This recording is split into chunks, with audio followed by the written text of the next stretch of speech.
As for the NPP people, I'm happy they are now going back to regroup.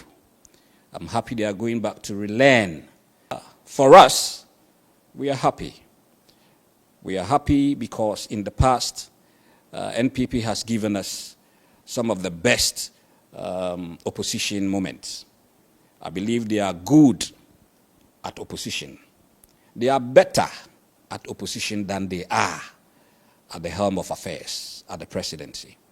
Turn it up and feel the beat. Turn it up and feel the beat.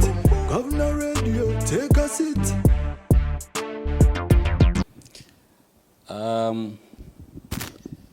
The swearing-in ceremony was a happy occasion.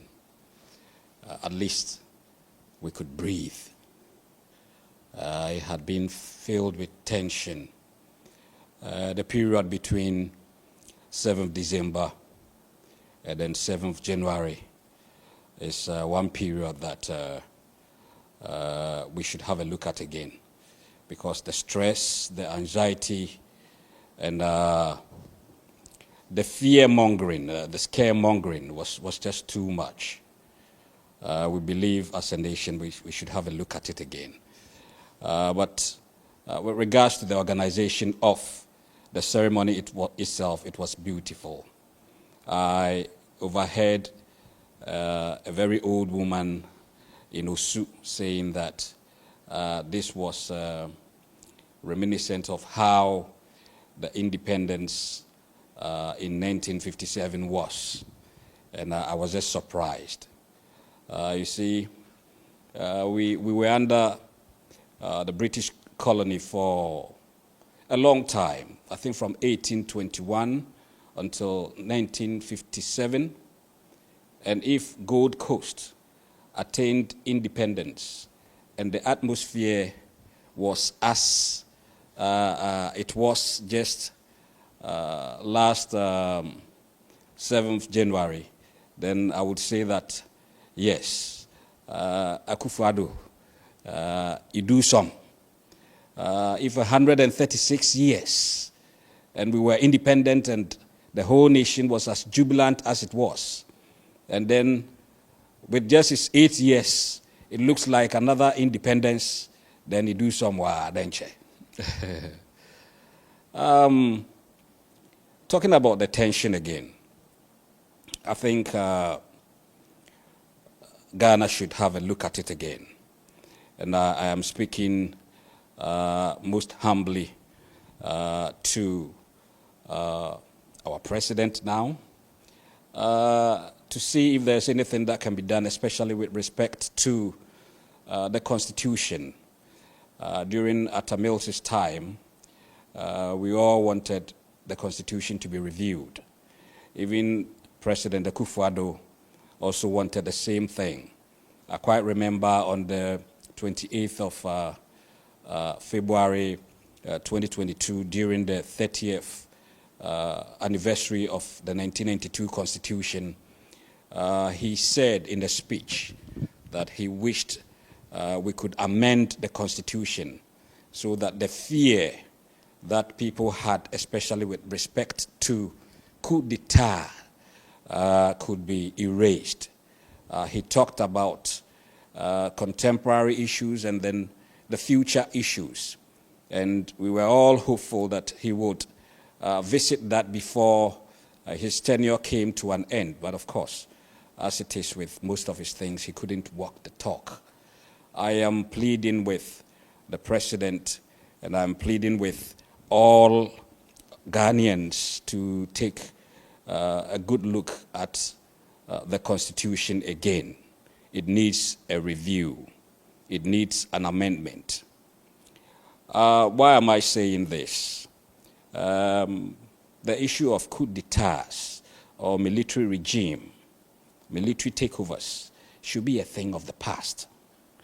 It should be so far beyond us, so far jettisoned into the bin of the past that we can't reach for it. To even be scared that a group of military men could take arms and then make sure that the coronation doesn't come on, excuse me, is in itself unheard of. In countries like America and Canada and other developed nations, you wouldn't think about this. They can have the worst of presidents, but definitely they will be patient enough to make his time expire, and then through the same democratic means choose a new leader. It cannot be accepted, for instance, in America that the Marines, who have superior power and superior, might and all that, will gang up and then turn on the state of America and overthrow the president. It could never happen. So I want this to be in the dialogue of many people. National discussion should start on this. We have had the first independence constitution. We have had the second, the third, the fourth. We should not have the fifth one or the sixth one. This should be the only constitution that we can refer to. Of course, it can be amended, it can be reviewed, some subtractions can be made, some additions can be made, but the fourth Republican Constitution of 1992 should not, and we should make it impossible for any group of people, be they from the armed forces, or from the police, or from the Navy, or from the prison service, or even from the Boy Scout. Nobody should be able to take up arms and say that they are overthrowing a democratically elected president. It was tough. Some of the important media personalities really scared us. A lot were the rumor that flew around saying that the president was not ready to yield power, and he was not ready to make President Mahama the next president. And so a lot were being said about people being sponsored to overthrow the government. A lot were being said about assassination and all that. Any morning you woke up within those periods, 7th December to January 7th, it was with a certain anxiety and stress. We believe by looking at the Constitution again, we will make sure that that does not happen. And not just that, we should also make sure that violence during and after our elections is also reduced to zero.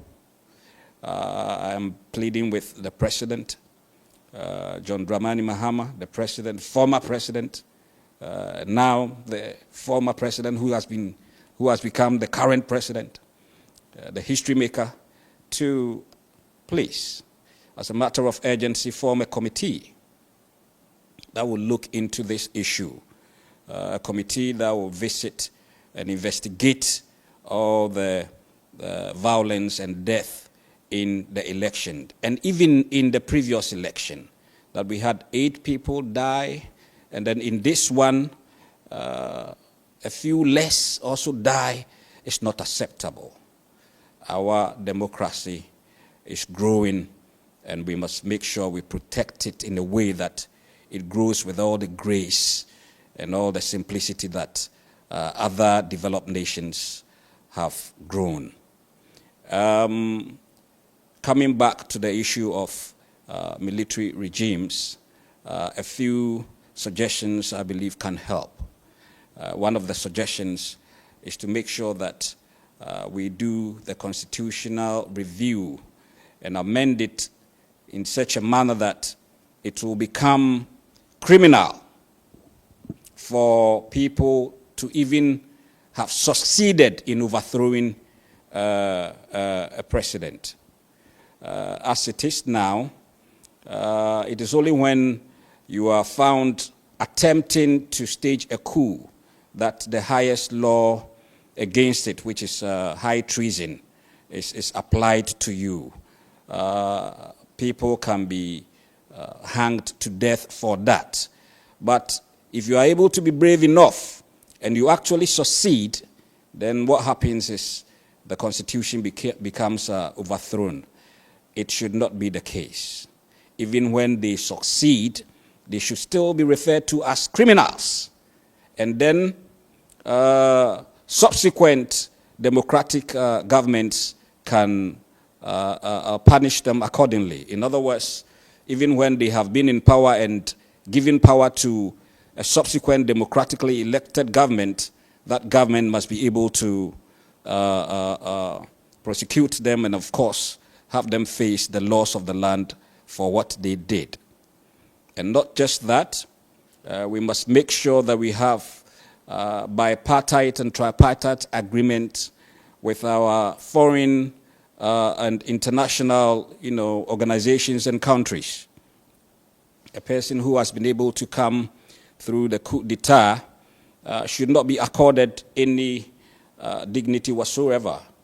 I know that internationally there will be sanctions, there will be condemnations, there will be isolations.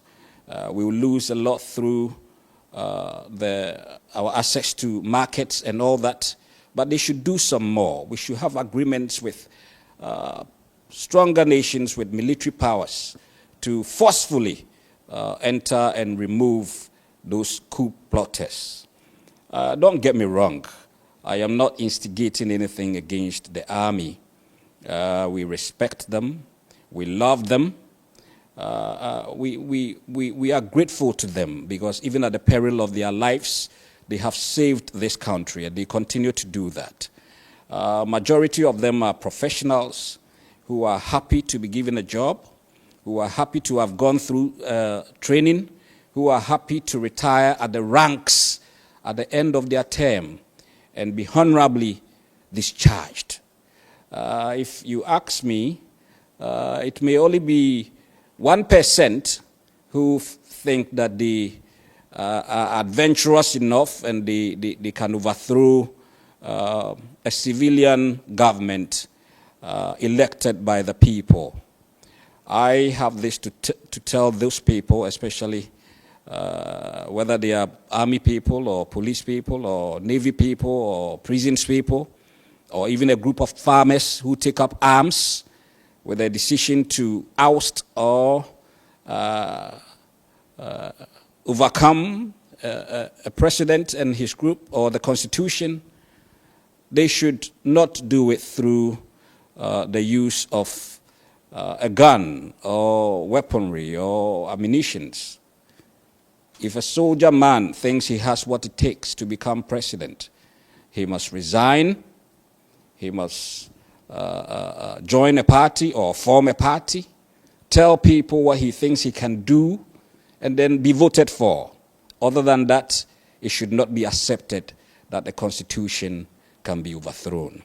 We should have it written in our Constitution in such a bold manner, and we should have it conscientized into the minds of many that it is simply not acceptable or imaginable for the army or anybody else to attempt to overthrow a democratically elected government.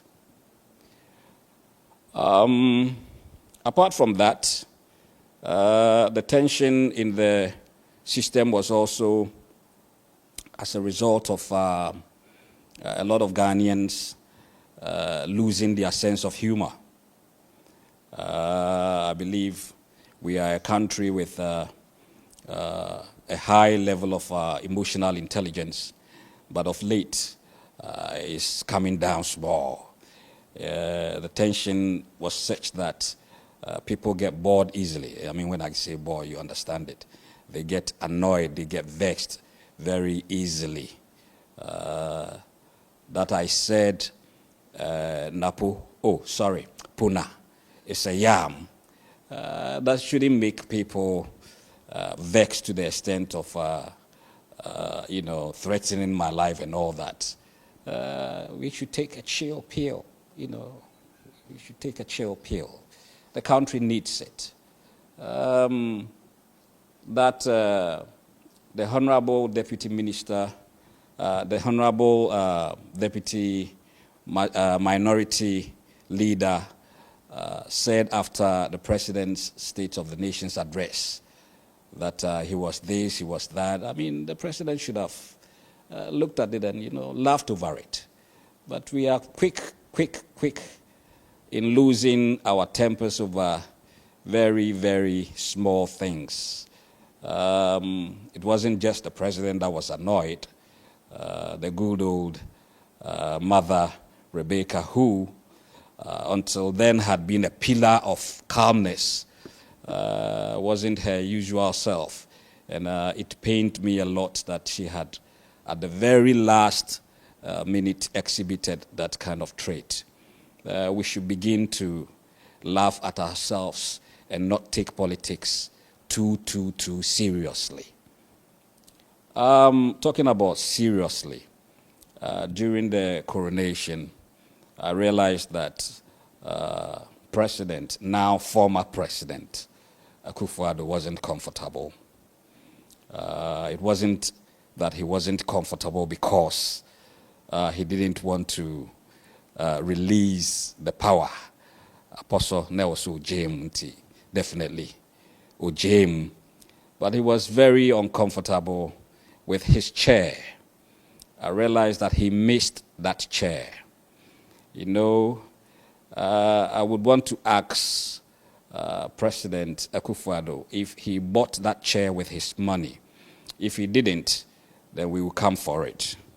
It will give Ghana a lot of money. We will put it in the museum. If we are talking about chairs, I think it comes second to Otumfuo's Sikadwa Kofi in fame.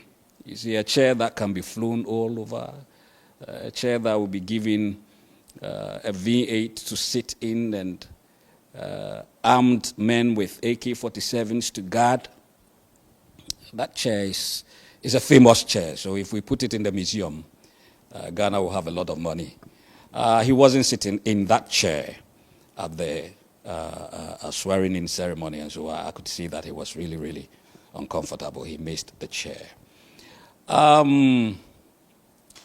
Overall, I think Ghana is happy. Ghana is exonerated. At long last, we can breathe. We have been through a lot. I'll tell you a short story. Once upon a time, in a kingdom far, far, far away, the people realized that they needed to put some food aside during the lean and dry seasons, so that there are people who were being killed through hunger and starvation will be saved. They appointed Kweku Anansi. And as you know, Kweku Anansi, the trickster, he also nominated the boa constrictor, Achrebin, and he also had in his leadership the wolf, Sakramine, and then he had the Nyantin, the he-goat. Now this combination of characters would sink any and every ship. And they went ahead and instead of choosing to be diplomatic, choosing to be humble, instead of choosing to be matured about certain things, they rather visited it with head-on collision, with confrontation, and with an open display of arrogance, whilst at the same time secretly and cunningly amassing as much wealth as they could. It was just a matter of time before that animal kingdom came crumbling down. Moral of the story, my NDC ministers and government appointees, please, let's learn from this. I believe the downfall of Kweku Anansi, the trickster, and his bunch of characters is akin to what happened in the NPP. We must learn from it. We must be humble. We must be selfless. We must make sure we put the nation first. Other than that, at the end of the 4 years, it might be a different story. As for the NPP people, I'm happy they are now going back to regroup. I'm happy they are going back to relearn. I'm happy that they have seen that the ideologies that they have followed all this while has not helped this country. Their ideology of extreme capitalism, where a few elite will amass as much wealth as they can massively, whilst the masses are left suffering, is not what Ghana wants. For us, we are happy. We are happy because in the past, NPP has given us some of the best opposition moments. I believe they are good at opposition. They are better at opposition than they are at the helm of affairs, at the presidency. So we want them to be in opposition for at least some 16, 20 years. Let them help Mother Ghana. I know that now their numbers are not that many, and so they may want to just stay at home and not bother at all. No, we need them to give us that constructive criticism and all that the opposition can do, and then learn from it. We are praying that the president will do the best he can. I keep saying that by the time his term is up, he will be comparable to the great Osajefo Dr. Kwame Nkrumah. We are praying for the best. We pray that he has health every morning and he has energy to face all that he must face. It is not easy. Sometimes I wonder why he came back to put all this pressure upon himself again. But they say what is written is written. And if this is what the good Lord wants for Mother Ghana, then so be it. We will do our best to support him in whichever way we can. But I will have this humble advice. He has been there.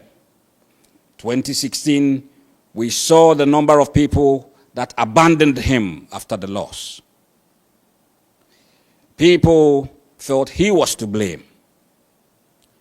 Now he's back. These same people will come back and act as if NDC belongs to them. They will act as if without them, the nation cannot run. Mr. President, with the greatest of humility, please use experience in choosing your ministers and appointees. We love the loyal ones, the hardworking ones, the selfless ones, those who would help in making us all proud at the end of the 4 years. We want Ghanaians to even wish we could continue making you president even after your 4 years is over. And we want NDC to be in power for a very, very, very long time. Thank you very, very much once again for the opportunity. I am Obodade, a traditional leader. Achim Assume is where I come from. The full name is Nana Boadi Amponim Obodade III. Thank you very much.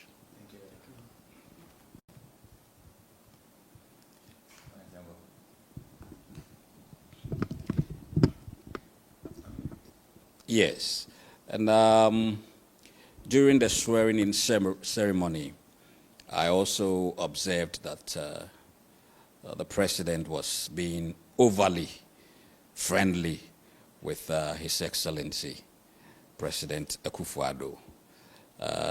Some of us were not comfortable with it because we know that if it was the other way around, President Mahama would not even have been mentioned at all. I mean, he wouldn't have been made to look as if he existed at all. And so we were not comfortable with that.